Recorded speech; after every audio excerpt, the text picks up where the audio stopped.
اللهم صل وسلم وبارك على سيدنا محمد وعلى اله وصحبه وسلم. ازيكم عاملين ايه؟ يا رب تكونوا بخير. النهارده ده الجزء الثاني من المخبوزات بتاعه العروسه اللي عملناها الجزء اللي فات. وزي ما انتوا عارفين ان المقدمه دي قديمه عشان خاطر انا ما كنتش عامله مقدمه للفيديو. الفيديو بتاع النهارده هنحط فيه كل المخبوزات اللي احنا عملناها.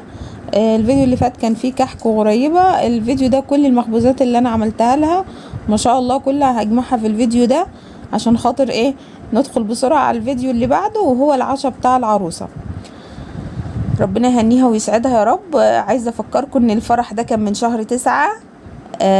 بس كان في ظروف كده، ما كنت سايبه القناه يعني، ما كنتش منتظمه معاكم في الفيديوهات. ان شاء الله نرجع ننتظم تاني ونرجع زي الاول باذن الله. بصوا، احنا هنا كنت ابتديت اليوم ده. اول ما ابتديت بالبيتيفور، عملت 3 مجادير. عملت كل مقدار لوحده عشان خاطر يطلع معايا مظبوط، وما اعملش كميه كبيره مره واحده، وممكن الحاجه لا قدر الله تبوظ منكم او يحصل اي دروب كده معاكم فالعجينه تبوظ. فانا كنت بضرب كيلو كيلو، واللي بضربه كنت بغطيه بكيس كويس وبحطه في التلاجة. ولما جيت اشتغلت مره واحده. عملت معاكم البوتيفور قبل كده على القناه كذا مره، وان شاء الله احنا دلوقتي في رمضان، كل سنه وانتم طيبين. هنعمل مخبوزات العيد مع بعض ان شاء الله. لايك للفيديو وسبسكرايب للقناه، وانزلوا اكتبوا كومنت حلو، وادعوا لاسراء العروسه دعوه حلوه، ربنا يهنيها ويسعدها يا رب.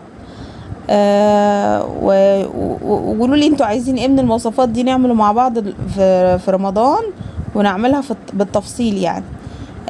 انا هنا كنت حاطه جنبي مقادير الكيلو، بس ما كنتش حاطه كل الكميه عشان ما اتلخبطش. كل كيلو بعمله بحط الحاجات بتاعته جنبي. طبعا احنا عارفين البوتيفور الزبده بنفضل نضرب فيها كويس، تكون طالعه من التلاجة لحد ما لونها يفتح معانا.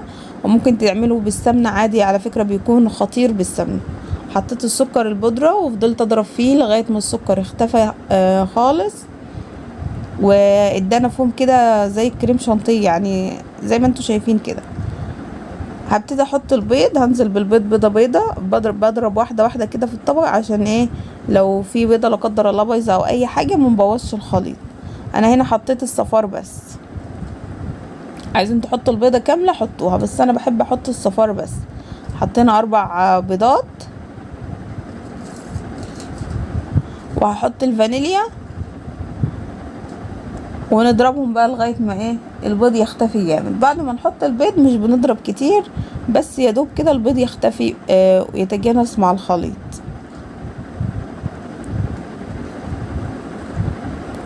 ما تنسوش تحطوا لايك، وما تنسوش تكتبوا لي كومنت تحت.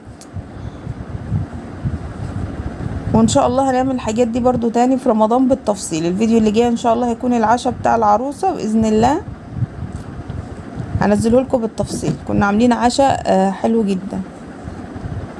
بس هنا نزلت بالدقيق، وهفضل اقلب فيه كده بايدي بالراحه. طبعا لو عندكم عجان هيكون اسهل بكتير من المضرب ومن الايد. هنفضل نقلب فيه كده لحد ما الدقيق يختفي وما نعجنش جامد. هنا خلاص غطيته وحطيته في التلاجة، وهبتدي اعمل المقدار التاني. المقدار الاولاني ده كله خليته فانيليا، بما ان احنا خلاص يعني هنعمل كل كيلو لوحده، فخليت كيلو فانيليا وكيلو شوكولاتة. هنا ده الكيلو التاني حطيت مع الدقيق الكاكاو وقلبته كده، وهنزل بيه. والدقيق ننزل بيه واحدة واحدة عشان في الدقيق انواع مختلفة يعني. ممكن يحتاج منك الكيلو كله، ممكن يحتاج ان انت تشيله شوية من الكيلو. بس عملت الكيلو التاني احطه في التلاجة، وهعمل الكيلو التالت. بصوا ده الكيلو التالت اهو. البيتيفور انا اعتمدت ان هو يكون فانيليا وشوكولاتة بس، مش زي ما انتم متعودين ان انا بعمل ريد فيلفت فيه والوان وكده. اعتمدت ان هو يكون فانيليا وشوكولاتة بس، عشان احنا عاملين مخبوزات تانية بالوان تانية، فما تكونش كل المخبوزات بتاعتها بنفس الالوان متكررة. في الغريبة، في البيتيفور، في اللانكشاير، في الكوكيز، في الحاجات دي لا، خليت كل حاجة تبقى ليها الوانها وشكلها المختص بيها، عشان لما تيجي تزين كده على شيالة الكحك والبسكوت بتاعها يكون في تنويع في الاشكال وفي الالوان وفي الاطعم كمان. زي ما انتوا شايفين كده بشكل بالكيس. انا بصراحه بقيت احب البوتيفور اللي بالكيس خالص. انا كنت اعمل لها جزء بالكيس وجزء بالمكنه بحيث ان يكون في اشكال كتيره معاها، بس امي قالت لي لا على فكره والله الكيس احلى. فقلت لها خلاص انا هكمل كله بالكيس، خصوصا ان الكيس اسهل من المكنه، بيطلعها معاكي مظبوطه، ونادرا لما بتبوظ منك واحده بتشيليها وتعمل غيرها. لكن المكنه بنفضل نعمل واحده تطلع كبيره، واحده تطلع صغيره، واحده تطلع مش مظبوطه، ونفضل نلم ونعمل من الاول وجديد. فخلاص كملت كل الكميه بالكيس زي ما انتوا شايفين. البوتيفور اللي هيخلص هسويه على طول عشان خاطر الجو برضو كان حر، كنا صيف شهر 9 يعني مش برد. فاللي هيخلص هسويه على طول، وهبتدي ان انا اجمع اللي يخلص كده في صينية واحدة، الاشكال اللي شبه بعض، الالوان اللي شبه بعض، الفانيليا مع بعض، الشوكولاتة مع بعض، عشان لما نيجي نحط بالشوكولاتة يكون سهل. اهو هنا كده خلص اهو، مجمعاهم في الصواني كده زي ما انتوا شايفين اهو، كل حاجة مع اختها عشان خاطر يكون سهل معانا لما نيجي نعملها بالمربى او بالشوكولاتة زي ما تحبوا.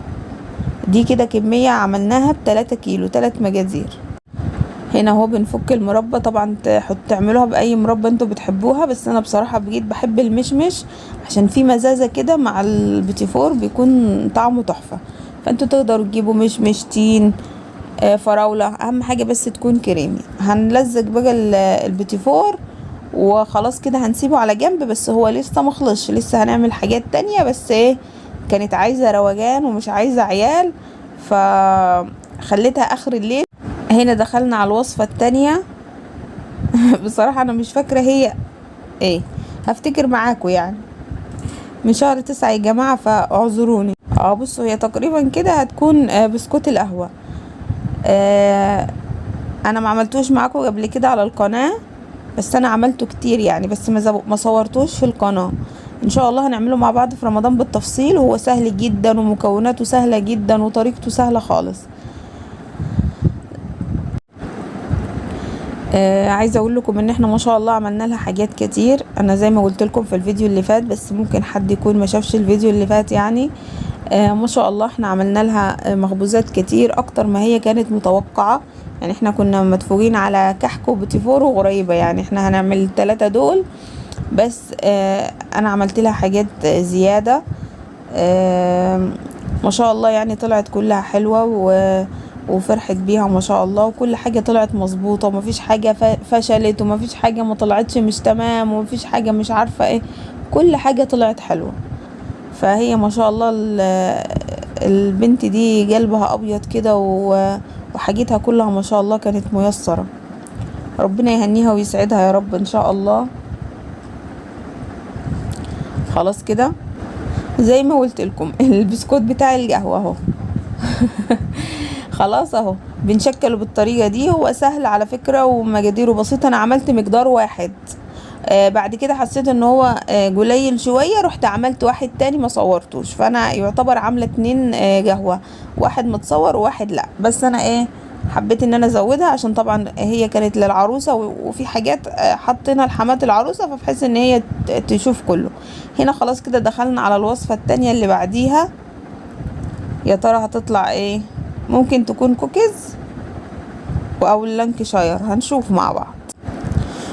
الوصفة اللي تحبوها اكتر حاجة، او الحاجة اللي تحسوا ان انتوا عايزين تعرفوها اكتر حاجة هي اكتبوها لي في الكومنتات عشان نعملها مع بعض ونصورها بالتفاصيل ان شاء الله باذن الله. كل ده هنعمله لرمضان عشان العيد، كل سنة وانتوا طيبين. بس برضو اكتبوا لي في الكومنتات. بصوا هو ده كده اللانكشاير تمام. برضو عملت مقدار واحد. ما شاء الله طلع كمية حلوة وطلع تحفة. هنا بعد ما ضربت العجينة وخلطنا كل المكونات مع بعض، انا عارفة ان انا مش بقول مكونات ومقادير، سامحوني، بس عشان انا والله مش فاكرة بالظبط ده عملنا كم مقدار، ده حطينا ده ما حطيناش فانا ان شاء الله هنعمل مع بعض مقدار من كل حاجة عشان يكون سهل وبسيط. بصوا هنا انا قسمت العجينة على 4 قطع عشان خاطر هنلونهم بألوان طعام. الوان دي صحية بنشتريها من اي محل من مستلزمات حلواني، بنجيب الالوان اللي احنا عايزينها. كل طبق كده هحط فيه نقطة او 2، وافضل اعجنها لغاية ما احس ان اللون مناسب، بس ما نكترش في الالوان عشان لما نيجي ناكل الالوان ما تعلمش في البوج وكده. بس زي ما انتوا شايفين كده عملنا كذا لون، وهنبتدي نشكلها كده كرات صغيرة. هنصغر الكورة ما نكبرهاش، ونحط كل لون كده مع بعض، وتقدروا تعملوا الالوان اللي انتوا عايزينها. هنكورها كلها كده بالظبط. شايفين احمر واصفر، وكان في لون الازرق ده بس ما طلعش مظبوط خالص، فحطيت له حته كاكاو. لا اللون في لون ما ظبطش، فانا حطيت له كاكاو اللي هو طلع بني. هنا عملت البيتي فور بالمربى، واللانكشاير قررت ان انا احشي شوكولاته، فعملت اللي هي الشوكولاته الكذابه وزيناه بالسبرينكل. هو ما كانش فيه سبرينكل والله، بعت محمد اخويا جابه مخصوص عشان خاطر يدي الشكل المظبوط بتاعها. بصوا اهي، نصغرها عشان خاطر لما نحط الاتنين في بعض تبقى حلوه. معرفش هنا انا صورت لكم الكميه بعد ما خلصت، عشان انا كنت عايزه اقول لكم ان المقدار كذا طلع معانا كذا، بس انا طبعا نسيت. بس بصوا هنا ده كيلو وربع، هو تقريبا انا عملت مش فاكره مقدار ولا 2، بس طلع معانا كيلو وربع. وده البسكوت بتاع القهوه بعد ما خلص. بصوا جميل، والحجم هو لا كبر ولا صغر ولا فرش ولا اي حاجه، زي الفل. طعمه تحفه، حلو جدا مع النسكافيه، مع الشاي بلبن، حاجه كده خطير. هسيح له شوكولاته برضو تقريبا، يعني ان انا هسيح له شوكولاته وهزينه، مش عارفه الصراحه. المهم عايزين تزينوه بالشوكولاته البيضه زينوه، عايزين شوكولاته بني تمام، عايزين تحطوه شوكولاته بيضه وتدوا له خطوط شوكولاته بني وتدوا له خطوط بالبيضه، براحتكم بالطريقه اللي انتوا تحبوها. عايزين تاكلوه كده تحفه كمان. خلاص لا انا ما زينتوش، حطيت هنا في العلبه دي اللي كان فيها المربى، حطيت فيها البسكوت ده. دول 2، دول مقدارين. العلبه دي المفروض ان هي كام، لا مش عارفه الصراحه، بس المهم دول 2 مقدارين من بسكوت القهوه. اكتبوا لي تحت في الكومنتات ان انتم متوقعين العشاء بتاع العروسه هيكون ايه، توقعوا كده هنكون عاملين لها عشاء ايه، واكتبوه تحت. بصوا هنا خلاص البيتي فور كانت اتلزق كله بالمربى. حطيت الشوكولاته مع الشوكولاته والفانيليا مع الفانيليا، ان احنا نعمل واحده كده وواحده كده. بصراحه الكلام ده بطلوه، يعني كان الاول نحط واحده شوكولاته بسكوته مع واحده فانيليا، تبقى البيتيفوريه مقسومه لونين. لا دلوقتي لما بتكون لون واحد احلى. بصوا ادي التانية اهو الابيض، نفس القصه. عملنا اشكال كتير حلوه بالجمع، واسهل من المكنه. المهم هزينهم بالشوكولاته البيضاء والشوكولاته البني، وعندي سكر داست ملون يعني، هنزين بيه برضو، وهنحاول ان احنا ندلع لها البيتيفور شويه كده. بصوا الشكل ده جميل خالص، بصوا تحفه. خلاص عندي هنا ادي السكر، عندي سكر احمر واصفر، وعندي فول سوداني هنجرش منه شويه كده عشان برضو نزين. عندي الصينيه الكبيره دي حطيت عليها كيس عشان خاطر الشوكولاته لما نزينها تمسك في البيتيفور ما تمسكش في الصينيه. بصوا هو لو الدنيا برد، مجرد ما تحطوا الشوكولاته على الصينيه من بره كده هتجمد، ومش هتحتاجوا ان انتوا تحطوها تلاجة. بس انا عشان الدنيا حر فلقيت ان انا لو حطيت على الصينيه الكبيره هتاخد وقت عشان تجمد، ولازم اعلي التكييف ومش هتدخل التلاجة، وهضطر ان انا اشيل في صينيه تانية هبهدل الدنيا. فجبت صواني الخبز دي اللي احنا كنا بنخبز فيها، حطيت فيها الكياس، والصينيه اللي كنت بخلصها كنت بحطها في التلاجة، ولغايه ما اخلص التانية كانت بتكون خلاص الشوكولاته جمدت فيها عشان البرد وكده. الشوكولاته دي شوكولاته خام، سيحتها على حمام بخار، حطيت فيها معلقه زيت صغنونه عشان خاطر تديها لمعه، وعلى حمام بخار كده او في الميكروويف. لو حطيناها على البخار نفضل نقلب فيها كل شويه، وما نخليش الميه من تحت تلمس الحاجه اللي فيها الشوكولاته الطبق يعني وكده. بس بصوا بحطها كده، وابتدي ان انا احطها على الصينيه لغايه ما اخلص كل الصينيه. خلاص هعمل كل البيتيفور كده، هعمل جزء بالشوكولاته البيضاء وجزء بالشوكولاته البني، هنشوفهم مع بعض برضو واحنا بنعبي في العلب. وفي اخر الفيديو هوريكم كل العلب واحنا رصينها والكلام من ده. نخش على الوصفه التانية وهي الكوكيز. بصوا هو كده هنا الكوكيز ني مش مستوي، هو لسه ما استواش تقريبا ولا استوى، مش عارفه المقطع ده جه كده ازاي مع نفسه، مش عارفه الصراحه، ما علينا. المهم ان انا عملت لها كوكيز برضو، بصوا لونه خطير من تحت، واخد لون حلو من تحت ومن فوق، والبسكوته بتاعت الكوكيز كده ماسكه نفسها وحلوه على فكره. هو مش ماسك في بعضه، انا عشان هزيت الصينيه فكله جري في مكان واحد، لكن هو طلع كويس ونفس المقاس اللي انا عملته. فطلع تحفه. حبيت برضو ان الكوكيز يكون فانيليا ومتزين بس بالشوكولاته البني، ما عملتش كوكيز شوكولاته. ممكن انتوا في التركيبه نفسها تحطوا شوكولاته لو انتوا عايزينه، ان شاء الله نعمله مع بعض. بصوا هنا خلاص كنت خلصت كل حاجه وحطيتها في العلب. على فكره انا الكوكيز في اخر وقت عملته، عشان كده ما صورتش الوصفه بتاعته، وكنت تعبت لان احنا خلصنا الخبيز ده في يومين وكنا انا وامي بس. بصوا هنا ده الكحك اهو ما شاء الله، سكرناه حطينا له السكر، احنا بنحط السكر من اول للاخر يعني. وعملنا كده علبتين، وادي الغريبه ما شاء الله بصوا تحفه، ولا شججت ولا فرشت ولا اي حاجه، ولا بتبصم في الايد. الغريبه الناجحه ما تبصمش في ايدك وانتي بتمسكيها كده. بصوا عملت بالفول وعملت باللولي اللي هو الفضي ده. تمام. هنا في ايه تاني؟ هنا برضو دي علبة صغيرة، انا عملت لها من كل حاجة علبتين عشان العروسة وحماتها. الفولة دي طلعت من من غريبتها. بس كده دول علبتين الغريبة كده، احنا معانا 2 كحك و2 غريبة. وهم برضو هناك معرفش بصراحة هم قسموهم تاني في علب تانية او عملوا ايه بصراحة مش عارفة.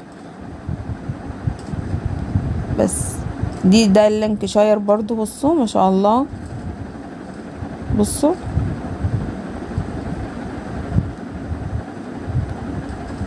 الوانات وحركات، كل حاجة هتلاحظوا ان هي الوان مختلفة، مش كل حاجة نفس اللون. وده البسكوت بتاع القهوة اهو، بصوا جميل ازاي تحفة. ده عملت العلبة دي بس، يعني هو مقدارين حطيتهم في علبة واحدة. ايه كمان معانا البيتي فور، بصوا اهو حطيت لها في العلبة نص فانيليا ونص شوكولاته، ونص متزين بالشوكولاته ونص متزين في الفانيليا جنب بعض، عشان لما تيجي تاخد يكون جنبها ده وده. وادي العلبه التانية بتاعت البيتي فور ما شاء الله، ال3 مجادير عملوا لنا كميه كبيره. يعني هو المقدار كيلو الدقيق بيطلع حوالي 2 كيلو 2 كيلو الا بعد السوا والمربى والشوكولاتات والكلام ده. بس ما شاء الله في حاجه ناقصه، بس استنى، انا بعد ما صورت كده اكتشفنا ان في حاجه ما اتصورتش.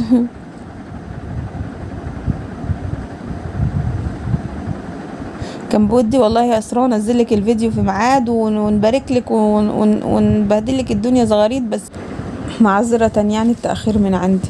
استنوا الفيديو الجاي بتاع بكره ان شاء الله، هيكون فيه العشاء بتاع العروسه. ما تنسوش تعملوا لايك للفيديو، تشتركوا في القناه وتفعلوا الجرس على علامه الكل، و كومنتات بقى وكده. اشوفكم على خير في يوم جديد وفيديو جديد. السلام عليكم ورحمه الله وبركاته.